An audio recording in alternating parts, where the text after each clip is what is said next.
Eto lang ha, kung napanood nyo tong interview ng asawa ni Yusek Cabral, masasabi mong may pagkabalas-ubas tong asawa eh. Biruin mo, sabing ganon sa autopsy, bubulat-latin yung katawan. Ano yun? Boneless. Ginawa mo naman bangus yung asawa mo. Titignan lang naman yan kung anong nangyari, di ba? Pero hindi iniiwang bukas yung katawan. Ginawa mo boneless bangus yung asawa mo.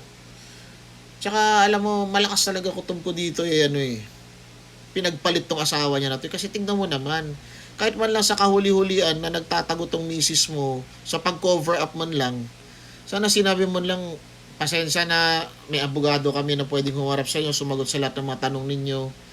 Hindi ang ganyan na sobrang halata. Sobrang halatado, sir. 'Di ba? Dapat hindi ka na lang nagsalita.